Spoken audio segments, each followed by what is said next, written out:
Coming up on Tech News Weekly, Jason Howell and I talk about Amazon's way too many product announcements, bias in artificial intelligence by way of an art project, and the FTC suing Match.com.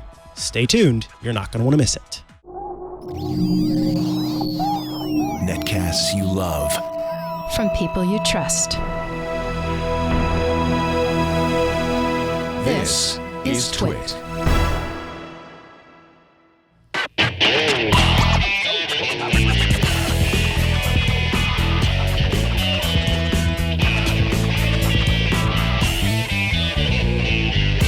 This is Tech News Weekly, episode 101, recorded Thursday, September 26, 2019. This episode of Tech News Weekly is brought to you by FreshBooks, the #1 accounting software in the cloud for self-employed professionals and their teams. You'll make confident business decisions with FreshBooks. Try it free for 30 days at freshbooks.com/TNW. And by IT Pro TV. IT Pro TV provides IT training that's effective and entertaining with access to virtual labs and practice tests. Visit go.itpro.tv/TNW for an additional 30% off for the lifetime of your active subscription. Use code TNW30 at checkout. And by Worldwide Technology. Worldwide Technology's Advanced Technology Center is like no other testing and research lab with more than $500 million of equipment, including OEMs like Dell EMC, and it's virtual, so you can access it 24/7. To learn more and get insights into all that it offers, go to wwt.com/twit. Hello. Oh, yeah. Welcome to Tech News Weekly, the show where every week we talk to and about the people making and breaking the tech news. Break it. You're Mikah Sargent. I am, and you're Jason Howell. Thank you. See, we should just do this for each other going forward. I had to go with the Barry White because I've got like cold voice today, so I've got to really ham it up. I've got to ring it for all I can. I actually asked them to please move our chairs farther away. I'm sorry. I won't sneeze on you more than a couple of times. Oh boy, I've got disinfectant wipes over here too.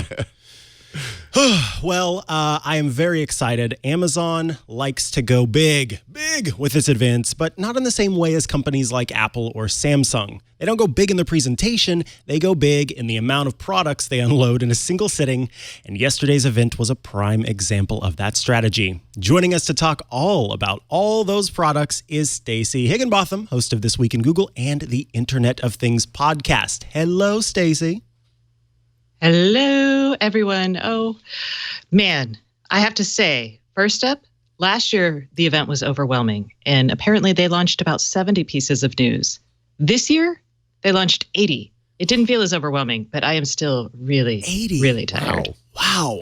I lost count at 24.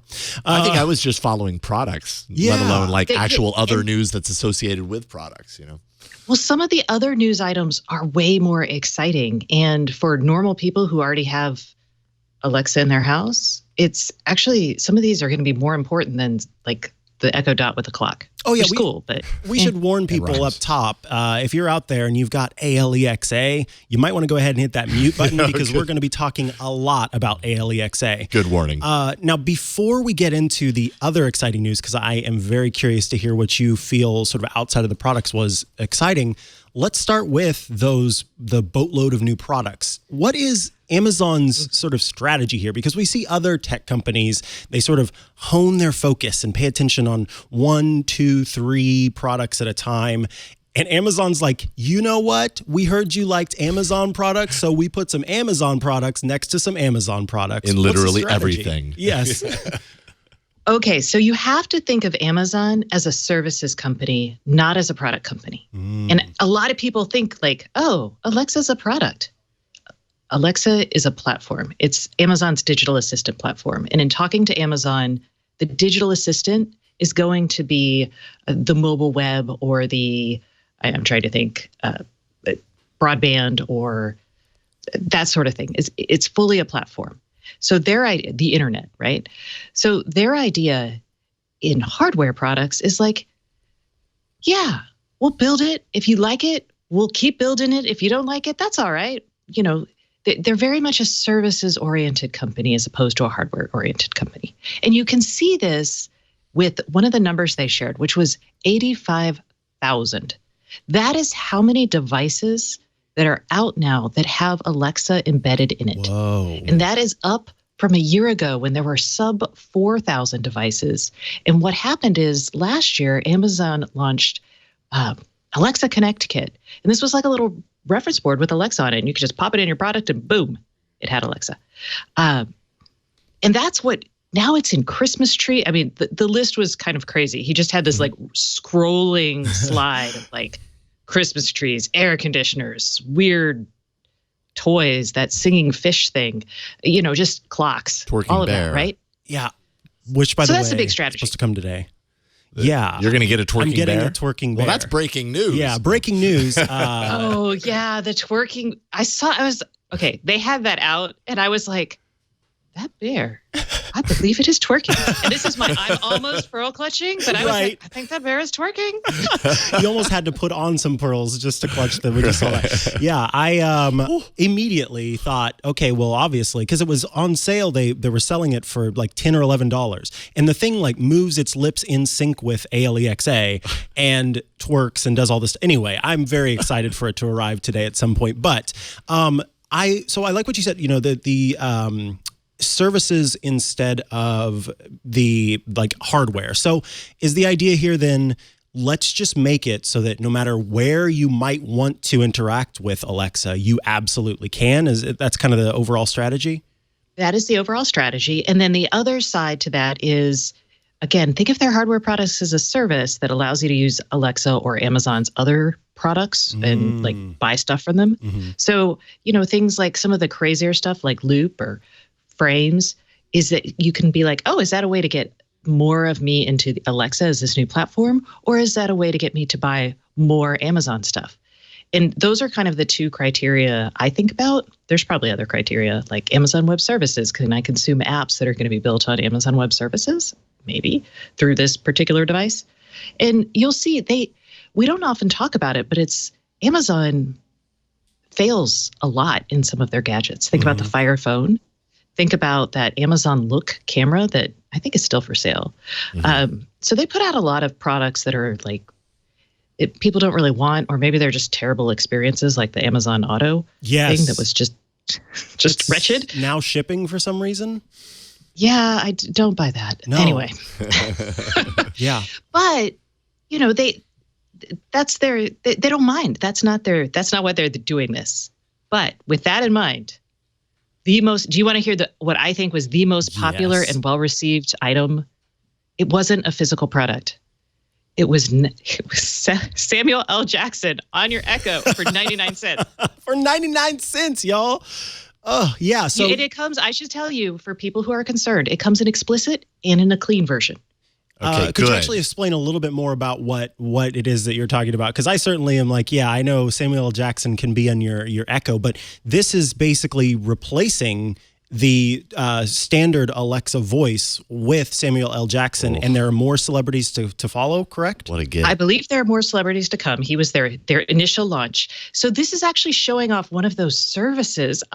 There's the word. That I was talking about. One of the things that they launched that was pretty cool, and that is that they have this neural text-to-speech. Thank you for putting that up, because I was like, oh man, what did they call that?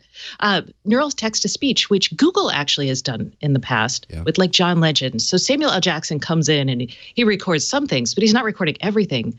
But the machine learning behind this is so good that they can kind of fill in the rest, and they can pull Samuel L. Jackson into all kinds of things. Now, there's contractually things that Samuel L. Jackson will probably not say to you or even do. But I'm very excited. I'm like, yeah, I'll spend 99 cents to see Samuel L. Jackson give me the weather. I think it's actually also very interesting that Amazon does, like, it makes perfect sense that they would give you the option between a G-rated and an R-rated Samuel L. Jackson voice for Alexa. Dang it. I said it. Say it. I'm you sorry. Can say it. We warned you. Okay, we did warn people. But I can say Madame A. What do y'all call her? No, that's right. That's right. Madame A is a really great way to reference her. She gets the respect that she deserves. But I think it's interesting that a big tech company is kind of doubling down on that and saying, sure, you want to make our devices R-rated? Go for it. I could not see Google doing that. Maybe now because Amazon has the guts to do that, but there are a lot of people that's going to be a reason that they get it because you know what? I want a device with attitude, and they have it. There are a lot of people who curse at their Echoes and things like that. And she now can detect frustration. Yes, I saw that. So can you actually talk a little bit about that too? Because you mentioned, the products are cool, sure. But a lot of the other stuff that they announced, what did you say, 80 news items? 80 plus. Oh, wow. I don't think, I'm sure someone somewhere knows exactly how much, but the exec I talked to was like, it's 80 plus. Right. So frustration detection, this is, what's the goal with that? Yeah, good question. The goal is, and, the demo honestly was not that compelling, but it was basically like when, my Echo gets stuff wrong all the time. I'll ask it to play something and it's like, play something else. And I'm like, not that. So it will hear my, not that, or maybe me raising my voice. It'll be able to detect a little from the tone of my voice. And all she does is she says, oh, I'm sorry about that. Let me try again. It's not like Amazon sends you 50 cents in gift certificates every time Madam A screws something up. But if Amazon did do that, that would be even better, right? Like we've picked an item from your wish list. Here, have it. Now, yeah. My apologies. Oh man, please. Maybe that's what happens after, you preheat your oven accidentally and it burns your house down. Then I can see it. Gives you a couple items. Here's a pair of skis. Yeah. So one of the things go ahead. Oh, I was going to say, I still haven't told you about the devices and I feel bad about that. Yeah, go ahead. Go please for it. do. Okay. Do you want the coolest or do you just want a rundown of all the devices they launched? Let's start with the coolest and see what happens. Yeah. Okay. So one of the neatest things, and I think this is going to appeal to a lot of people, is a device called the Echo Flex. This is not an attractive device, but what it is they basically shoved Madam A, an entire Echo device, into something that you plug into an outlet. It has a tiny little speaker, has a tiny little microphone, and it has a USB port on the bottom. This is not necessarily for charging things. This is for sticking in additional modular products. So they showed off a nightlight that you could plug into it, and then they also showed off a motion detector. So this is basically the smallest Echo out there. It's $25, or I'm sorry, it's $24.99. You can just pop these anywhere in your house that you feel like you need a little Madam A, and voila, you have it. Wow. It's cheaper than a Dot. It's like the Dot, but smaller and cheaper. It's like the Pixel. I would say the Pixel, but that's something else. Huh. What is smaller than a dot? That is not a Pixel. Right. It's the Odd. Oh yeah. See, and I was like, that's Google stuff. What are you talking about? But I'm with you now. Okay, good. Good. So I thought that was a really exciting product. It has Bluetooth inside and it has Wi-Fi. It does not have Zigbee. So people who are calling this the smallest smart home hub, I'm kind of like, nah, not really. You could one day maybe plug in a Zigbee module into it and then voila, you would have one.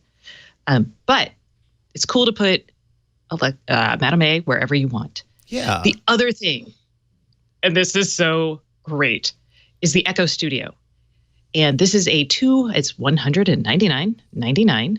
And this is a ice bucket sized speaker. It's going to compete with like the Google Max speaker, Google Nest Max Hub, whatever the nice Google speaker thing is.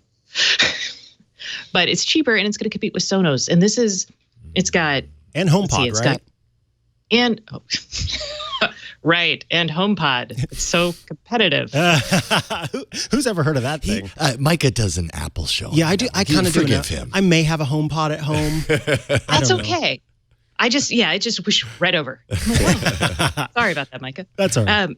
So it will compete with that. It sounds really good. It was amazing. The videos were incredibly cheesy, but it does sound good. It fills up a room in a way that, again, is amazing. I just jaw-dropping. It's got 3 mid-range speakers. They're oriented so they go out and then one goes up. It's got a tweeter in there, and it's got I think it's 5 3/4 something bass, something words. I wrote down, but I don't understand necessarily. And it sounds good. And it has you a can mail also slot. run it from your Fire TV. Yes, it does have a mail slot. It has a mail slot on the bottom that you can tuck your bills that are unpaid. It's also a mouth. Oh, okay. Yeah. So you can feed it treats. It's a little weird looking, but it is. I'm going to buy one. I'm not lying. It's basically like an entire sound bar in this tinier package if you have the Fire TV and you can run stuff over. But anyway, those are like the realistic things. Yeah, I'm now, compelled to hear it. Stuff? Yeah, because looking at it, it's very nondescript for the most part. It's kind of like, oh, okay. It looks like a HomePod. But if it sounds that great, like it's a HomePod with a mouth. Yeah, with like a hole punch. Yeah, it's a HomePod with a mouth. But you know what? It's much cheaper than the HomePod. Well, it's cheaper and it speaks Madam A, so it controls more stuff. It has more skills. That's very true. Not a HomePod. Because that's the one thing about Apple's the HomePod too, is that it's not very controllable. You were going to say Apple strategy. Well, I was going to say Apple's strategy to really hone in on products and to have a closed ecosystem, build this amazing experience for the end user that has served it so well when tech was coming up.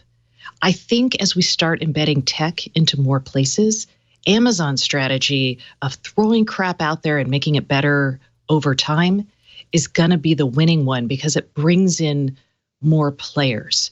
Like one of Apple's challenges in the smart home was when it launched initially, it required the MFI certification and hardware.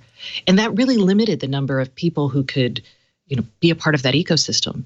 Amazon, on the other hand, did skills, made it super easy. And then last year with, again, that Madam A Connect Kit program brought out, the ability to bring it into everything. Mm-hmm. And 85,000 devices. I mean, not all of some of them suck.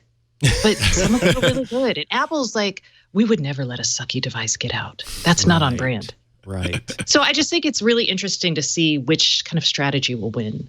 Yeah. So, Stacey, I wish I could talk to you all day about Amazon's stuff because I do want to, to share with people some of the other privacy or some of the other products that were there, including the glasses. Oh, the glasses and the ring. Right. Yeah, I was like, okay, those were my two practical things. Yeah. The frames, shut up and take my money. Seriously. I want them so badly. Yeah, Seriously. I've put in a request for an invite to that. But what I do want to talk about before we have to say goodbye is something that, Amazon, I know, was kind of pushing pretty big at this announcement, which was privacy. Can you talk a little bit about what they talked about in terms of privacy and what they're doing to sort of make people feel more comfortable with Madam A and their home? Sure, that's great. Yes, they started the first 10 minutes were all about privacy. No devices, just privacy. So what they've done is they've done a couple things. One, they talked about their Madam A Privacy Hub, which I have to go to today and see what it says. So I can go in there, I can opt in, I can opt out of having my recordings sent places, kept. I can also do things like, eventually, I can't do it yet, but I will be able to set like rolling deletion dates for my data. So it's a 3-month time period or an 18-month time period. It'll just delete all of my Amazon data. My question on that is that going to be like deleting cookies in your browser? Or clearing your cache in your browser when suddenly you're like, oh, I've got to sign into everything again. Because Amazon does keep your data in some cases because it's useful for you, right? Because you've got a standing alarm, et cetera. So that was one thing. It also is going to allow you to do things like ask Madam A, why did you do that? Mm-hmm.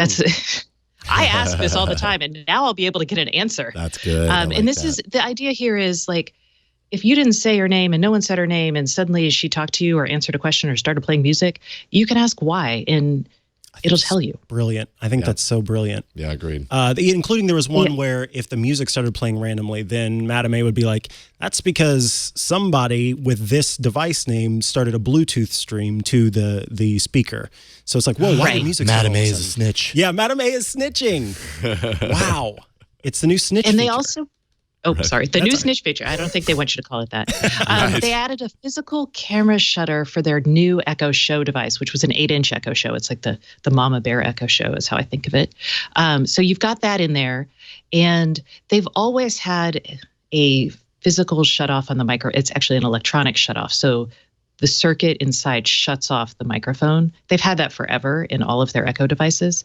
To drive home how cool that was, they had like the schematic for the circuit on the background, and everyone was like, ooh. Yeah. So those were some of the things. You can also tell Madam A to delete everything I just said or to delete everything I said in the last 24 hours. Okay.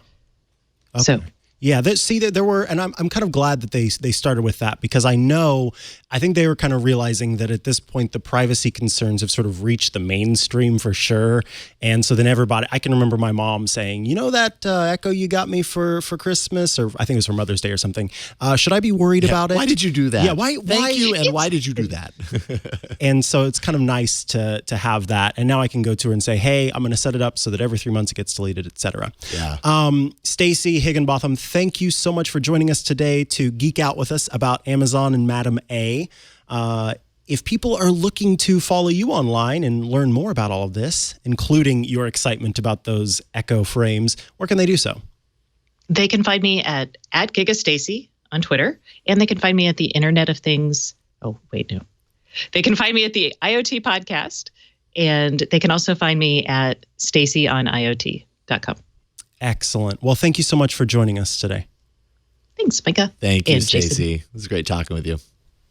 Alrighty, up next, Jason talks about the OnePlus 7T, and I do a little ranting about Google Translate. But first, this episode of Tech News Weekly is brought to you by FreshBooks.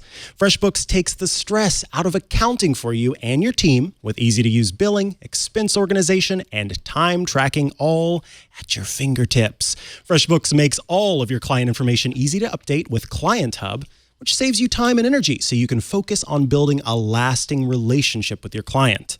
You have the ability to view expense reports, to track time, to create invoices. You can keep your clients up to date on your progress and share important details with them. No more toggling back and forth between screens. You can find and do everything all in one place. The FreshBooks app can help you keep up your game with access to client information anytime, anywhere, and it gives you the flexibility you need to get the job done. You can access your client information, you can send an invoice, or check for updates. If you need to file a receipt, respond to a client as soon as possible, or maybe you just want the most up-to-date information while you're standing in line for coffee. The FreshBooks app is perfect for that and more. FreshBooks helps you stay on top of your business's well-being. Got the straightforward dashboard and accurate timekeeping, so you can leave the days of receipts and calculators and tedious hours of work behind you. Nobody wants to worry about all that stuff. Let FreshBooks take your business to the next level. Let you focus on your business. FreshBooks will take care of the rest of that. FreshBooks is used and trusted by small business owners in over 120 countries. With customer service via phone, email, live chat, you're able to get a quick response to your questions. If you're looking for something that always lets you have your finger on the pulse of your business, visit freshbooks.com/TNW and enter Tech News Weekly in the How Did You Hear About Us section to receive 30 days free. Once again, that's freshbooks.com/TNW and enter Tech News Weekly to receive 30 days free. All right, we're doing things a little bit out of order today. Whoa. We're doing our story of the week in the middle because sometimes that's just how we roll. So this morning, no big deal. Woke up, posted my full review of the OnePlus 7T, a device that was just announced. I have it right here. If you want to find my full review, you can. Hands on Tech, go to twit.tv/HOT, and you can find the full review there, also on YouTube. It's such a handsome devil. Whoa, that's you. Oh, that's me saying words that aren't actually coming out of my mouth if you're watching video. Whoa, anyways. That's a bad deep fake. Yes, it really is. Thank you for noticing. But the OnePlus 7T literally just announced this morning. I've had it for a week, so I've been playing and owning it and using it, relying on it, playing games on it, doing the whole shebang with the 7T. How familiar exposed to OnePlus devices are you, Mikah? Have you had any time with them? OnePlus what? Okay, well, that's a good starting question. But that's the name of the company. Oh, so it's not like a math problem that you were trying to make me No, do? it's definitely not. Although when they first released the first one, it was really kind of difficult to get over that little bit of a challenge. But now they've really turned into, I'd say, a powerhouse smartphone maker. They are producing quality devices that, in my opinion, go mostly toe-to-toe with some of the top-tier phones out there, the top-of-the-line iPhones. However, at the same time, this one only costs $600. Oh, it's so light. So they're doing just this amazing design. The best processor for Android right now is in there, the Snapdragon 855 Plus. It's got 8 gigs of RAM. That device is as fast as any device I've used. USB-C, okay. USB-C. Their fast charging spec is proprietary to them. It's called Warp Charge, but it can charge up, I think, 70% of the battery in 30 minutes. Okay. So you plug it in and you get this nice, satisfying lightning bolt on the screen. And I mean, that power just goes up. Now, like, does rapidly. it wirelessly charge? That's one of the downsides. It does not have wireless charging. And I have to imagine at some point they're going to introduce that on their Pro models. That just seems to be time and time again one of the dings that people are giving to OnePlus phones. We're getting more and more used to wireless charging, so it's kind of a bummer to not have it. But it's not a deal breaker. In my opinion, it's not a deal breaker. It's really grippable, which I like. Yeah. And, it's kind of pretty. It is very pretty. Yeah, they do this kind of like matte glass finish on the back. I'm a little creeped out by the circle camera. I don't know why. I think it looks like a weird, scary ocular sensor. Here, how about this? I'll show you what you need to know. Here, let me take a picture of you. Now, doesn't that look like a camera? Right? Kind of looks like a camera. Still looks like a creepy ocular sensor. Okay, all right. I'm not going to be able to win you over. I know. I realize that. I tried. What if I held it up to my eyes as if I was like looking through the viewfinder? I think that's even worse. Okay, then it kind of looks like it is mine. Now you're the Borg. Now I'm the cyborg. Well, then, I can see I'm not going to woo you to the OnePlus. Let me tell you what I do like. Yeah. I love the tiny, tiny notch on the front. Yeah, it's a little teardrop notch up on the top. They have a Pro version that is expected to come out next month. And the Pro version, which they first introduced about 5 months ago, has a pop-out camera that comes out the top. People think that's dorky. I think it's amazing. I thought it was dorky until I used it. And actually, OnePlus 7 Pro has it. I have it in the other room if you want to take a look at it. And it works so well. Like, it actually is really great. It's a part that could potentially be broken, and so I know that's one of the issues. Anytime you add some sort of mechanical dealie, then that's a concern. But I think it looks really cool whenever that happens. Yeah, but you don't have that on the 7T. The 7T has the teardrop in place of it, which I think is fine. It's really high up there. It's high up there. It's relatively unobtrusive. It's kind of out of the way. So I agree. I like the teardrop approach, but. Now those cameras, did you mention what they were? Well, so they are, let's see here, a 48 megapixel main, and then I believe it's a 16 megapixel telephoto. Don't quote me on that one, but it's a telephoto and then an ultra wide. So you've got kind of the three main styles of shooting. And then they also added a new super macro mode. No way. So you can get super close to stuff. Oh my God. It's really cool. This is the 7 Pro, by the way. Is this one that has the bzz? It does, but it's not powered on, and I don't know if it'll be powered on in time. I'll power it up and see. But what I will say is this: we will have to. I don't know where it'll go, folks, but we will post a super macro of one of the multiple banana toys that I have. Okay, we can do that. Camera. Yeah. All right, let's make sure and not forget to do that. Yeah.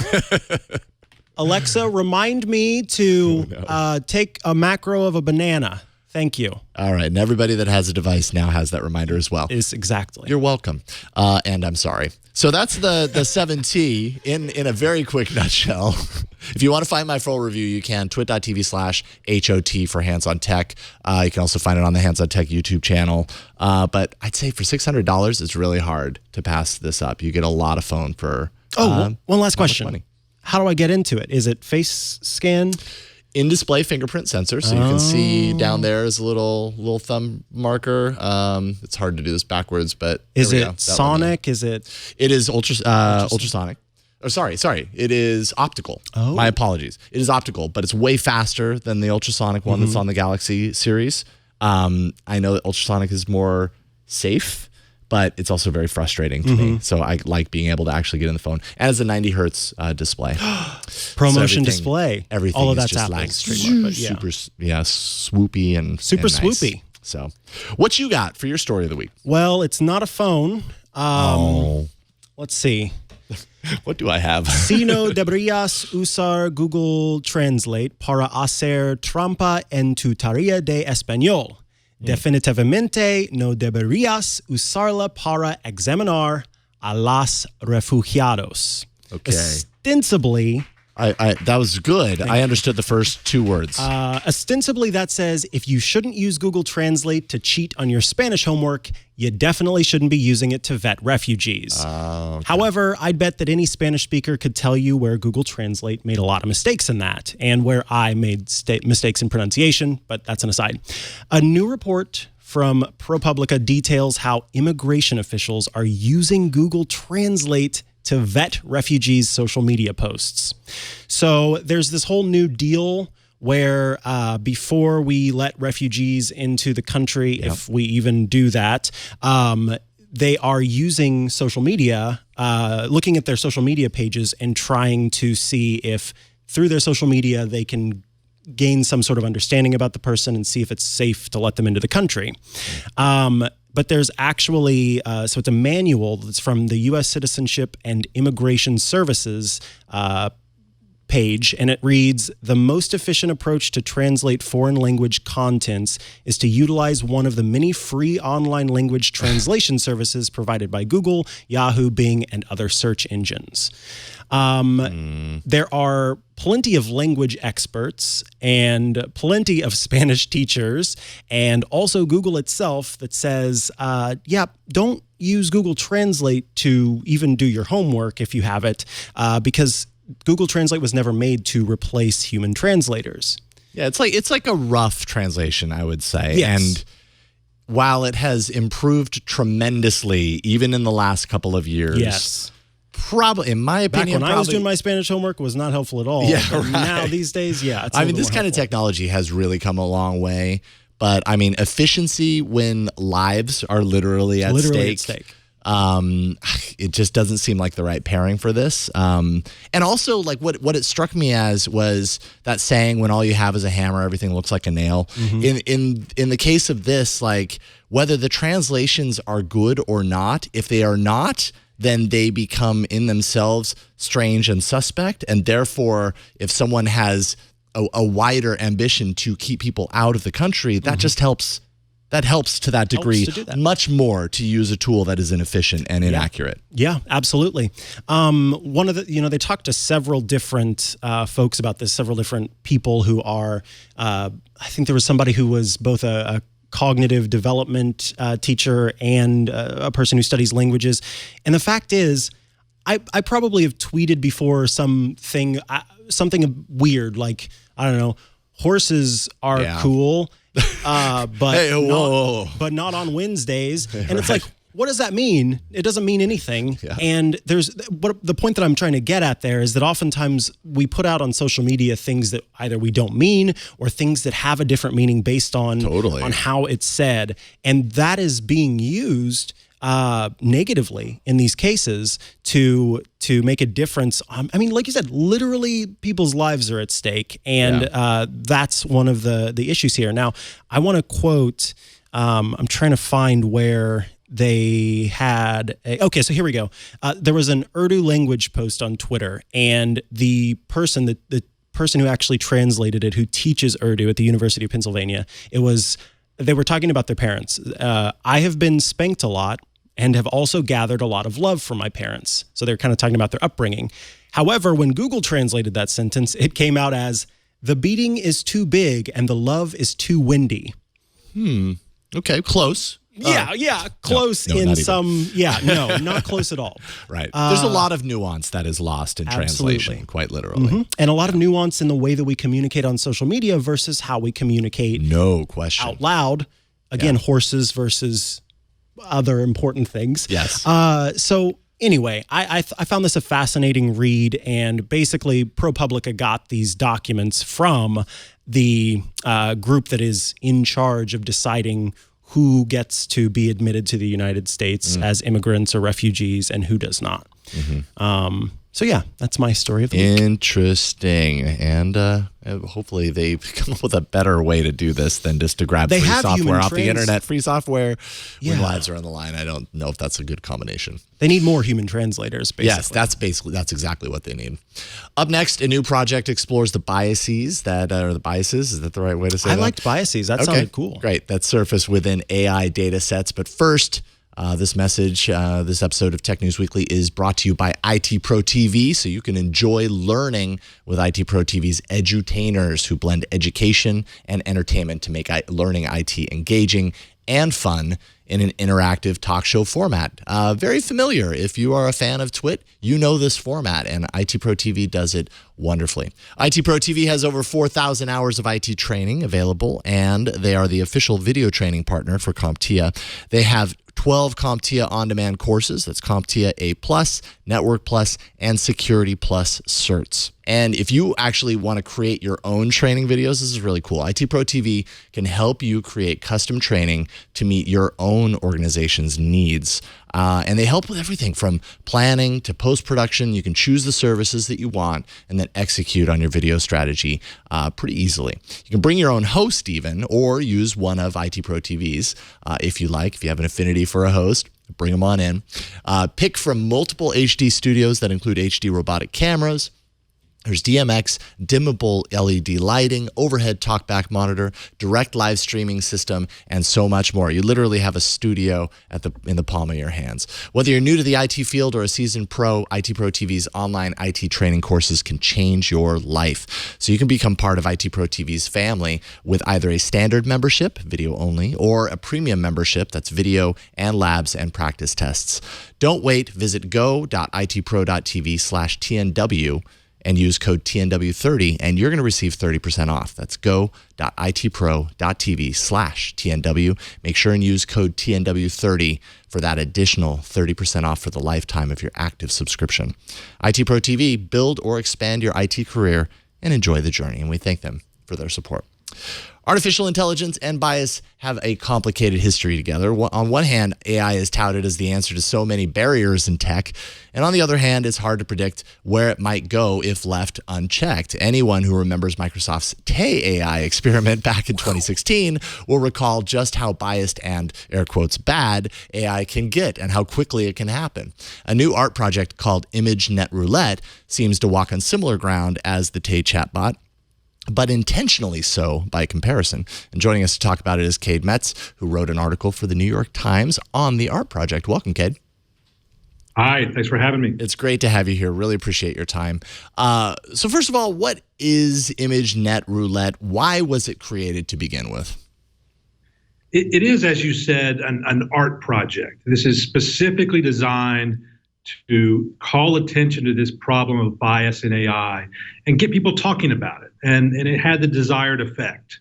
It's a pretty simple tool built by an American artist named Trevor Paglen, who you may know from various exhibits involving AI and particularly data privacy. In this case, he was working in tandem with a Microsoft researcher named Kate Crawford, who also runs an organization called AI Now, which explores bias and other issues in AI. Basically, they built a system that allowed you to upload your own photo, your own selfie, and it would make a judgment. It would analyze your face and assign you a label. And this took off last week on Twitter as kind of a curiosity. Like it would label some people as an orphan or a non-smoker or a wonk or a dweeb or the like. I led my story with a man named Tabong Kima, who saw this going on Twitter, and he logged on and uploaded his photo, and it labeled him, and he's an African-American, as a wrongdoer and an offender. And he didn't think it was too funny. And as it turns out, unbeknownst to him, that was the desired effect of this project. It wanted to kind of show people how these biases can turn up. It was specifically designed to do that. Let's keep in mind this is an art project. It wasn't accidental, but it did have that effect, and it did stir a lot of controversy and a lot of discussion, at least on Twitter. And it's operating on top of a data set that is not necessarily unique to this project, right? This is a data set that can be used in other projects. Like, how are things like loser and wrongdoer, how are those defined within a data set like this? Right. Part of what they wanted to do is they wanted to apply this to a real data set that has been used to train AI in the past. It's called ImageNetRoulette because they focused on a data set called ImageNet. And in the AI world, at least, this is a famous data set. The reason we have systems that can effectively recognize faces and other objects in photos now is because of a technique called deep learning. It's a mathematical technique. And typically, ImageNet is attributed with really sparking the rise of this technique. ImageNet gathered a bunch of photos, millions of photos from across the internet, including faces, and it gave scientists the ability to train these deep learning systems to the point where this was about 2012. And so this gets talked about a lot in the AI world, that this particular set of images spark the deep learning or the AI revolution, as you might call it. What was less discussed is that this data set contained a lot of faces, and that these faces were sorted into these various categories, the labels that ImageNetRoulette was applying, like wrongdoer, like non-smoker, like orphan. Essentially, the Stanford University scientists who created ImageNet gathered all these photos, and then they pulled in what you might call a digital dictionary, a hierarchy of terms of labels like this. This is all done on a massive scale. You sort of put it all into the same digital collection, and then you have humans, people on Amazon Mechanical Turk, who would actually apply these labels to the images. And those are the labels that this project is turning up. So they wanted to show that kind of the substrate that's used to train AI and has been used to train AI over many years has these biases kind of baked in. And so the idea would be that if others are using this data set as well, like those similar biases are going to matriculate into their own projects, correct? Or is this project just really good at illustrating exactly how that's happening? Usually it's behind the scenes and we don't even see it happening. We just see the end result. We aren't privy to how it got there. Exactly. This is an art project. It's trying to shine a light on the problem, but others have taken a more systematic approach and shown that this is a very real issue. That you have these systems that have been trained in ways that do show extreme bias. A lot of the face recognition systems which are out there are biased against women, biased against people of color. And so what this art project is trying to do is really show people that this problem is real and has gone on for a while. So it's a little bit of both there. This again, I can't stress this enough. This is an art project. They are using real data, but they're trying to stir people up. But if you sweep that aside, they are shining a light on a very real issue that goes on not just in one data set, but many data sets, which have been passed around over the years and used to train these models, as you said, in ways we don't necessarily understand. It's hard to view, behind the curtain, so to speak, because this happens on such an enormous scale. We as humans can't understand the volume of data that goes into this. Only machines can analyze it on this scale. So this is a way of showing people this is a problem, and then maybe get people talking about the ways to fix it. Yeah, and one way that I know from my understanding of these data sets and how AI works in tandem with them is applying some sort of a confidence setting, like if 85%, 95%, whatever it is. I think Amazon, there was something with face scanning and the confidence setting that was in the news about 6 months ago. Any idea, like, is that basically how they're able to do this here? They're like eliminating that confidence setting, so it's kind of like it gets the worst reaction that it possibly could, so that it makes sure to illustrate this, and other applications and projects might have that confidence setting higher, and you actually wouldn't see this as much. Well, I mean, that confidence setting, as you call it, is really something that is baked into this method, right? Fundamentally, this deep learning method gives you that kind of confidence score. Okay. It's all about how you use that. But the problem is deeper than that, right? And the problem with Amazon was deeper than that. It's a lot about which photos you're using to train your data. Do you have a representative sample that represents people of all colors, various genders? How are the people who are labeling the data? And this is a fundamental part of the way this works. The machine learns by analyzing the data, but first humans, like those humans using Mechanical Turk in the ImageNet example, have to label each image. They have to say, this is a face. This is a particular type of face. you have to think about these things as you're training the system. Otherwise, these biases can come out in ways you don't expect because the machine is analyzing the data on such a large scale, again, that you can't necessarily wrap your head around. Right. Yeah, that makes a lot of sense. Now, unrelated to this story, but related in the sense that you're working on a book on the project. You have a book in the works on AI visionaries. Anything you can share about that project at this time? Yeah, I mean, it's a narrative book about a small group of people who believed in this one idea, this deep learning idea, which is a very old idea. It dates back to the 1950s. And over the decades, there was a lot of promise around this idea. And then a lot of pessimism over it. The hype would sort of ebb and flow. And there's a small group of people who really believed in this over the decades. And then it started to work around 2010, 2012. And now most of these people work for the biggest companies on earth. They work for Google, they work for Facebook, Microsoft, and others. And so my idea is to build a narrative, intimate story about this group of people.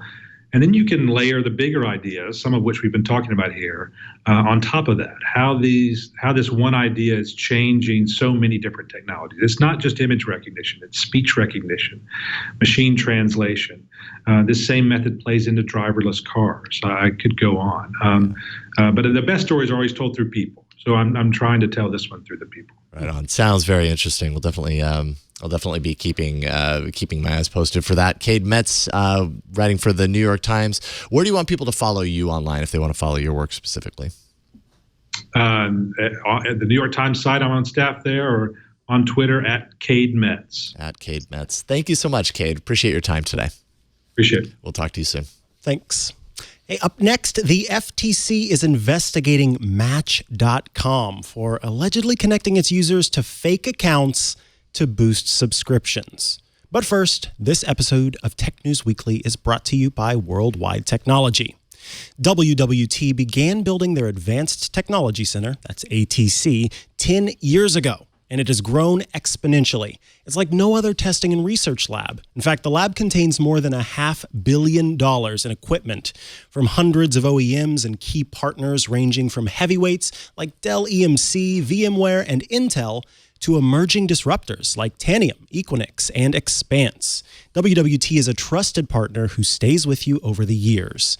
Many of their customers have been with them for over a decade because they know WWT is where they can go to get the answers they need to make sure their business runs right. Their ATC is an incubator for IT innovation and offers on-demand and schedulable labs like Dell EMC VxRail, XtremeIO X2, and Isilon. These labs represent the newest advances in primary storage. There are hundreds of labs to explore, including multi-cloud, hyper-converged infrastructure, networking, secondary storage, data analytics, AI, and more. Learn about products before you launch. WWT's engineers use these environments to quickly spin up proofs of concept and pilots using the sandbox so customers can confidently select the best solutions. In many cases, this reduces concept time from months to weeks, which increases speed to market. They offer Lab as a service, a dedicated lab space within the ATC. Here, customers can perform programmatic testing using the vast technology ecosystem that WWT has already built. It's virtual, so you can take full advantage of ATC's unique benefits anywhere in the world, 24/7.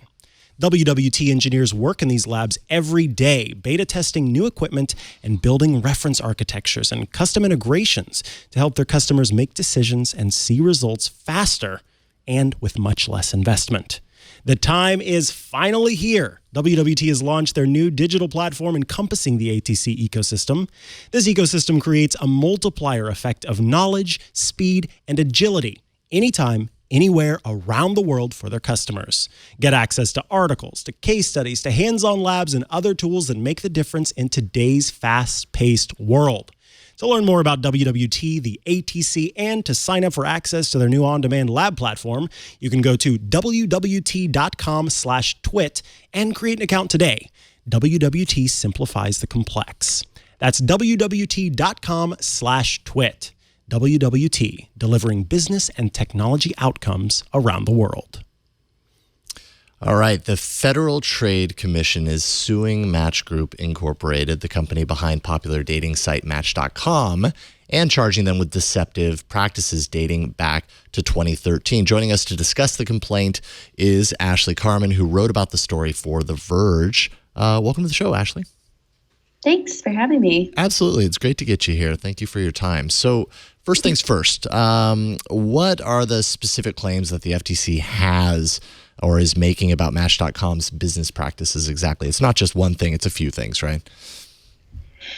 Yeah, so the FTC is a really long complaint, but essentially they're saying that Match.com would send subscribers emails to try to get them to subscribe because you can't view your messages on Match.com unless you pay. Mm-hmm. So they would send these emails and say, hey, you have a message waiting for you, and you're going to have to pay to access it.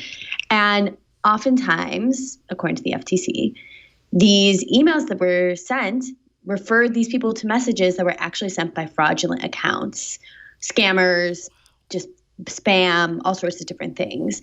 And that they actually, for paying members, would wait to send those emails and make sure that these accounts weren't fraudulent. But in the case of non-paying users, they would send the email anyway.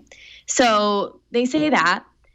They also say that Match.com had a really convoluted way of getting people to unsubscribe, and that people had a really hard time unsubscribing. So they kind of mentioned that. And basically they just detail a lot of different ways that Match.com was unfriendly toward consumers, which is obviously the FTC's main interest. So Ashley, I do want to make sure that we're, sort of getting at the heart of it there. This is not Match.com sort of creating these fraudulent accounts and having the user, learn about these and then get signed up. Instead, it is just that, as is the nature of an online service, these fraudulent accounts exist, and Match.com sort of didn't do its due diligence to confirm if the accounts were real and actually sending messages, but they do that for their subscribers, the ones that actually pay?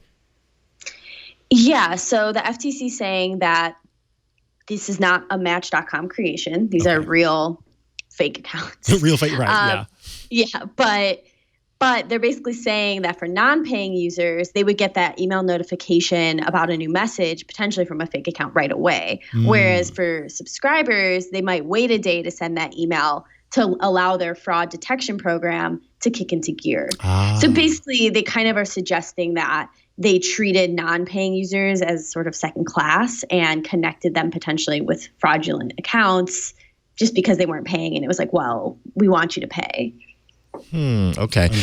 And what I'm trying to understand, and maybe it's not as related to this, but then I'm like, okay, so what is a fraudulent account on one of these dating services like? What's in it for them? Like, are they? That's a good question. If they're creating a fake account and like this isn't the intention, that Match.com would then, treat non-subscribers differently by using these fraudulent accounts in some way. Like the people creating those accounts, like how are they spam, or like what is their business? I'm not going to buy antioxidants from my Match.com match, I don't think. But maybe people do. Who the heck knows? I don't know. Yeah, they could be spammers who are spamming about whatever they want to spam about. They want to fit into their profile. And then there's... Yeah, the FTC has actually, I guess, done a lot of work into, I think they call it love scams, which they briefly talk about it in the complaint, but they say it's when a real scammer / criminal would try to get a person to send kind of compromising photos and then use those photos for blackmail. So basically preying on people and trying to get them essentially to send money or, Okay, yeah, suddenly this makes sense. Yeah, suddenly. So then in this case, Match.com knows that these accounts are illegitimate, that are not legit, and they've removed them from the service, or they've just let them hang out anyways, and now they're part of the recommendation engine to say, hey, they're interested in you and blah, blah, blah. Like, I feel like at that point, it's on Match to be like, well, we know it's a scam, so get it out of there so that it doesn't do anything. Mm-hmm. But it doesn't seem like they're doing that. Well, the FTC is basically saying they didn't do it fast enough. They didn't do it fast enough. Got it. and that they were connecting them potentially with knowledge just to get those subscribers. But in a comment to us and in an internal CEO email that I obtained, the Match.com CEO said that, I want to make sure I quote him properly. He said the company neutralizes 85% of fraudulent accounts within the first 4 hours of their existence and 95% of them within a day. So he's pushing back and saying that this is totally not real and that they do a really good job of detecting fraudulent accounts. So it's kind of he said, she said, tough to tell. Well, and I imagine it's harder. No, I mean, I'm not giving Match.com any, room here, but I imagine it is more difficult to sort of separate between the one that's trying to sell me a bottle of antioxidants versus the person who is like a real con person who, is doing the long con of like, oh yeah, I'm going to make this person interested in me, and then I'm going to talk about how I need money for shoes or something. And then, you're suddenly, that I assume would take a while. Not as easily identifiable. Exactly, not as easily to identify. But it sounds like most of the complaint, like you said, kind of surrounds the issue of treating free customers as less than the paying customers. And so I guess, is that sort of where the FTC can come in and say, okay, here's the issue. You're sort of prioritizing your paid consumers over the ones that are using your service for free? Yeah, the FTC is kind of coming in and saying that there's a lot to it too, because they get into a lot of different consumer practices that they think Match.com is doing and is not good for people.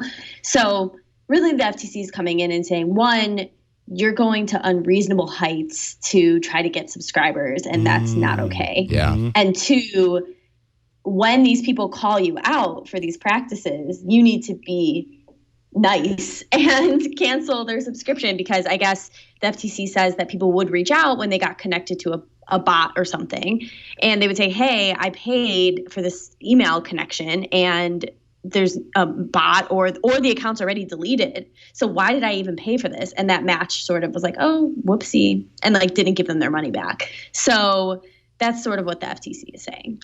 Got it. Ashley Carman, writing for The Verge, thanks so much for carving out a few minutes of your day to join us to talk about this. If people want to find you online, do you have a Twitter account that they can find? Yeah, it's Ashley R. Carman. All right, on at Ashley R. Carman. Ashley, thank you again. Appreciate talking with you today. Thanks so much. We'll talk to you soon. And that is another episode We of broke Tech News Weekly. the news. We broke the news, and now we got to put it all back together. Oh, man. These puzzle pieces are so confusing. We got to start the long process of reassembling the news. Tech News Weekly publishes every Thursday at twit.tv/TNW. That's where you can go to subscribe to the show in audio or video formats. You can find everything you need to know there. And guess what? You can be a part of the show by emailing us at tnw@twit.tv. And of course, follow us on all the types of social media. That is at Twit and at twit.tv in particular on Instagram. You don't want to miss all the fun stuff that's happening over on Instagram. So don't forget to follow at twit.tv. If you want to tweet at me or go to pretty much any social media service, I'm at Mikah Sargent on those places. And I'm at Jason Howell on Twitter, that Jason Howell on Instagram, and a million other different names at different places. Because my name is not as unique as yours, Mikah. Dang it. I wish that it was, but there we go. Thanks to everyone who helps us do the show. John, Jeff, John, Burke. I mean, everybody seems to help out. And Jacob Jingleheimer. Yes, Jacob Jingleheimer, and then also Eric Schmidt. Yes. Thank you for your help with the show today, and thanks to you for watching. Also thanks to Lisa. She was our audience today, so thanks, Lisa. We'll see y'all next week on Tech News Weekly. Bye, everybody. And I'm not actually going to touch it. Oh, that's right. That's right. I've got a cold. He's got a cold.